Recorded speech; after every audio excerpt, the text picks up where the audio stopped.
CEO of CRL and the CEO of KiwiRail. It's great to have you all here. Thank you for being here. Many Aucklanders rely on our rail network every day to get to work, school and beyond, and they deserve a reliable, fast and safe journey, which is why the previous national government initiated the City Rail Link project to transform Auckland's public transport network. When it opens in 2026, this project will double the capacity of our rail network, reduce congestion and increase reliability for all Auckland commuters. To ensure the success of the City Rail Link, the rail network rebuild needs to be completed ahead of its opening. This will allow Aucklanders to experience faster, more frequent and more reliable services from day one.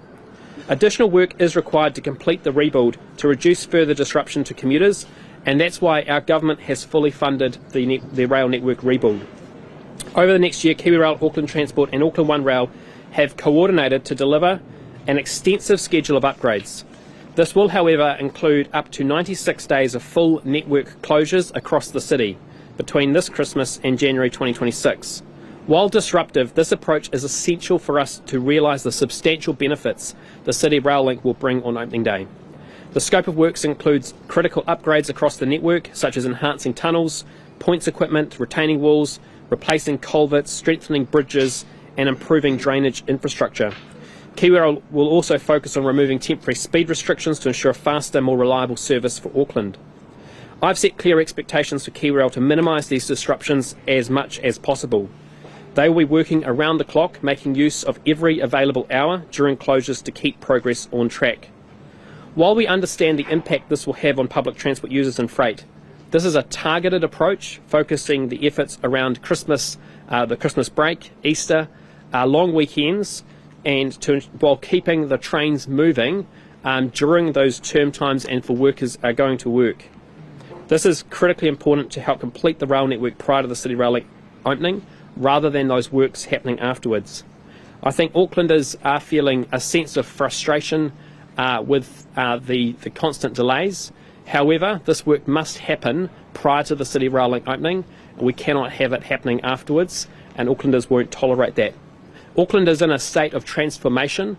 The CRL is a significant investment in our transport network. It is going to bring huge benefits, and it's critically important we get this work done and get it done right.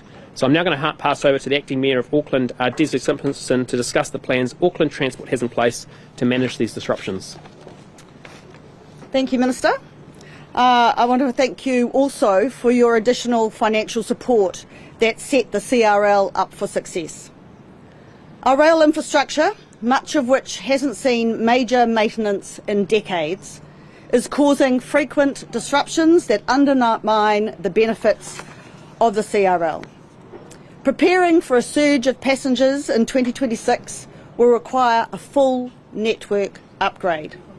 Not just outfitting new stations, but also integrating, testing and commissioning new systems across the entire network. Completing the upgrades ahead of the CRL opening is critical to ensuring Aucklanders receive maximum value from this transformative project. The CRL is set to fundamentally reshape transport in Auckland, and for it to effectively operate from day one, disruption in train schedules is unfortunately necessary. This includes a full network upgrade, from rebuilding ageing foundations to integrating the new stations, fully leveraging the benefits of this substantial investment. KiwiRail and Auckland Transport have collaborated to keep disruption as minimal as possible, prioritising weekday peak services so that people can continue their regular routines during the week. This approach means that we will see rail closures during major holidays, weekends and late evenings. I want to thank KiwiRail, Auckland Transport and Auckland One Rail for developing a plan to manage these extensive closures, particularly during public and school holiday periods when we know patronage is lower. This strategy includes extending closures over these periods to maximise efficiency and minimise commuter impact. Full closures are a cost-effective measure, reducing delivery costs by around 30%, and they provide commuters with greater clarity on whether a line is open or closed. It is essential that Kiwi Rail and Auckland Transport continue to work efficiently on these upgrades, reducing disruption where possible and communicating clearly and in advance about alternative options. I understand the inconvenience these closures will cause for Auckland's train users and Kiwi Rail's freight customers. However, the temporary disruptions are necessary to develop a significantly improved rail network that Aucklanders can take pride in.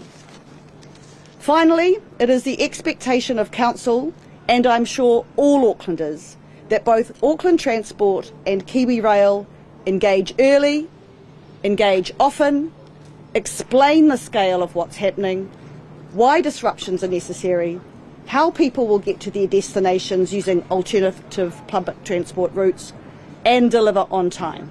Thank you, Minister. Thank you very much, Desley, and thank you everyone for being here. We're happy to take any questions.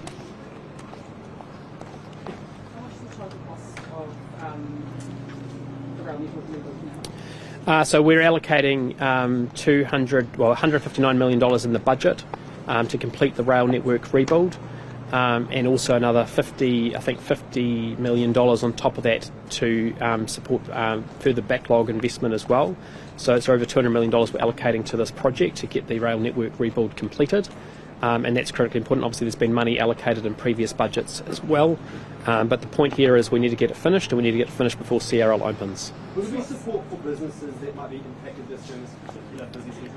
Yeah, look, I mean, the impact on freight customers is going to be one of the impacts. I can get Peter. Do you want to speak to the impact on freight customers and what you're doing to support them? Thank you, Minister. Following the announcement today and all the work that we've been doing with AT and CRL, we've been assessing the impact with freight, remembering that a significant amount of freight leaves Auckland, goes to Christchurch within 24 hours. We've done significant modelling. We're working with customers. As of today, we'll have deep conversations with customers to look at the truck movements. We have a plan. We understand the elements of in Auckland in January that will be closed, but we're also running train services, for example, from the port through to Southdown. So we've been doing some modelling, working with customers, looking at the truck movements. We have a clear plan as to how we'd keep that freight flowing for the freight customers in Auckland.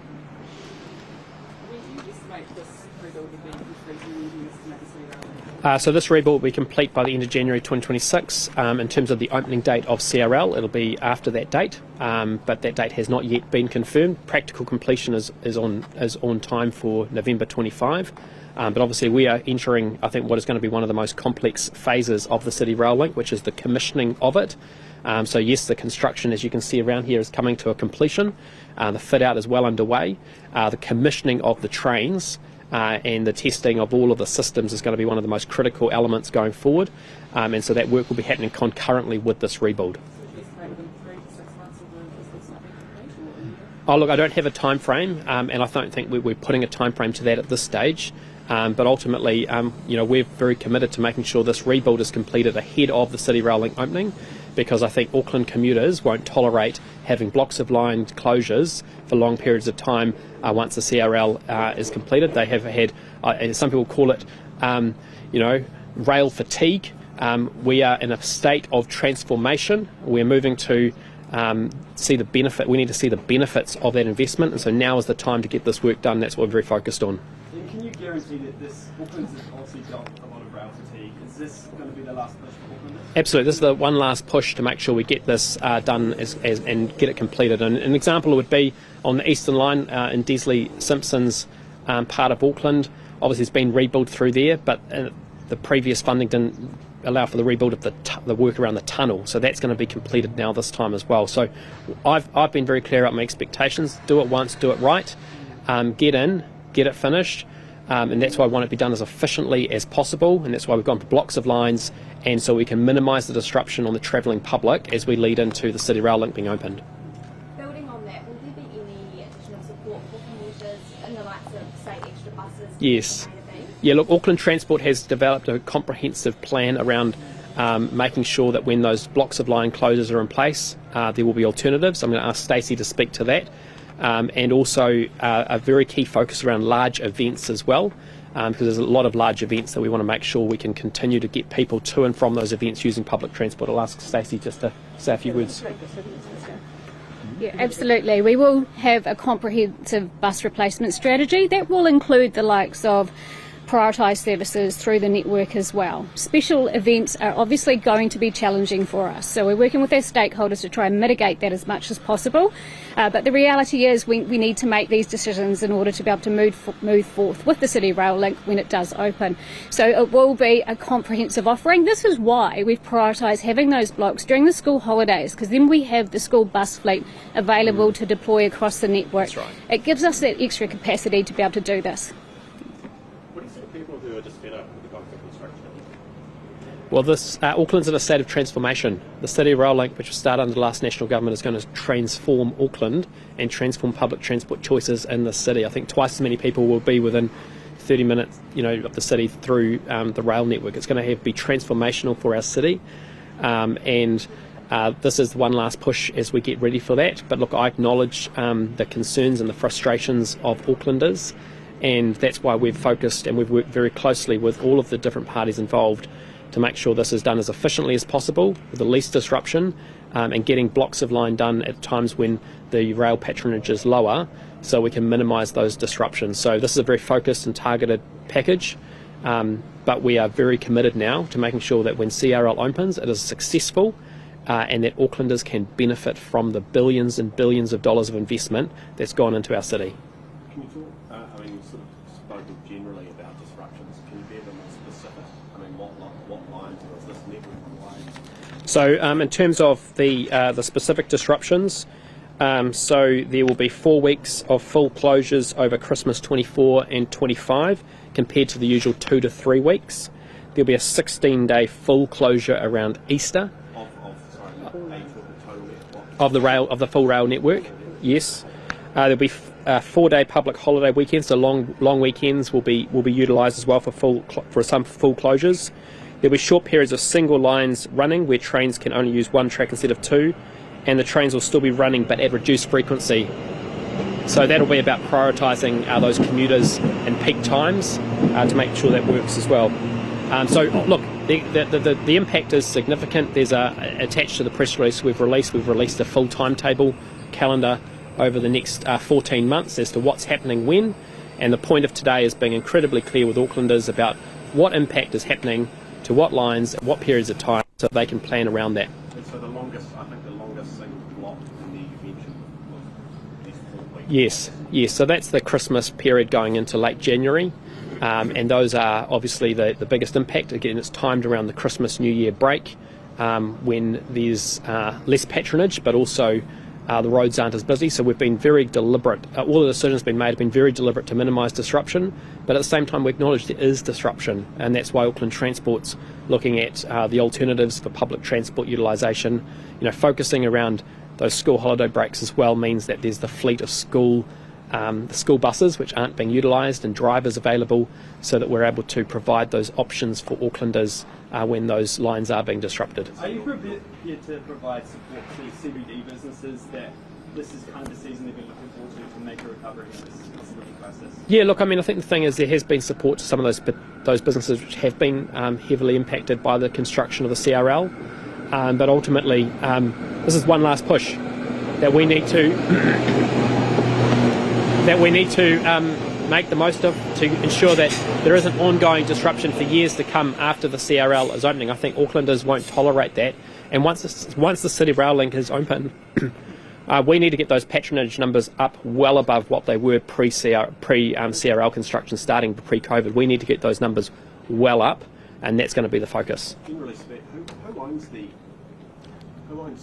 school bus fleet? I'll ask Stacey to talk to that. Great question. The bus operators own the fleet. Yeah, they contract their services to us. Yeah. And so you've come up with deals already to help. Absolutely. They're well used to doing rail replacement services, and they're all programmed into our system so that they appear in the journey planner so people know what to expect and when, and that will be consistent throughout the program. How many extra buses is that on the road? A lot. Yeah, it is a lot. So through the standard holiday period, it will be like a weekend schedule in terms of what we have with trains. It'll mirror that. As we ramp up through January, that's when it does get challenging, and we'll be doubling up, tripling up. We'll be doing express services where it makes sense to do so based on the wider network demand. So we'll be looking at that and working with our operational control so we know what's happening on the wider network so that we're prioritising through there. Samina, I might just get you to redo that last one for the train. All right, yes. Got cut off there. So I'll just ask you again in terms of the CBD businesses. Yes. That you've been anticipating, Yes. getting back to some sense Yep. of normality. What consultation, if any, have you had with businesses about these upcoming changes, and will there be any compensation for those businesses? Well, ultimately, in terms of the plan and the program, we're announcing it here today. There was already a planned closure for 2 to 3 weeks. It's been extended, so it's an extended closure. But what I would say, though, is that we're focusing and making sure that this is a targeted set of dates, which is very clear, rather than the blocks. You know, we've had in the past, for example, the Eastern Line was closed for an entire 9-month period. So we're focusing it, we're targeting it, we're requiring around-the-clock work to be done so that it can be as efficient as possible. But look, I don't discount the fact that it will have an impact, but the reality is if we don't get this work done now, when the City Rail Link is opened, we're going to have ongoing disruption, and I don't think that's going to be very good for businesses and commuters in Auckland going forward. And I think they won't, and that's the issue that we need to resolve. We need to have this done now, get it done once, get it done right, so when CRL opens, we can maximise the benefits for reducing congestion, increasing patronage on public transport, getting more people into the CBD to support those businesses, and help Auckland transform with the significant investment that's been made. Can I just clarify what the total cost of the rail network rebuild is? Peter, do you want to talk to that? Andre? So I've seen previous estimates of 500. Yeah, I think it's about that. It's, in terms of this is an extra $200 million. So there's obviously been several $100 million allocated previously. This is another $200 million on top of that previous investment to complete it. Yeah, we'll get that clarified for you. Yeah. Minister, just to answer that question, the total investment capital. Can you just jump? Yeah, you don't want to come and jump. The total investment that has been put into the Auckland Metro is $5.5 billion for the CRL project and another $2 billion of capital program to increase resilience and capacity. And as the Minister alluded to, the final $200+ million is being implemented to deliver CRL Day 1. Great.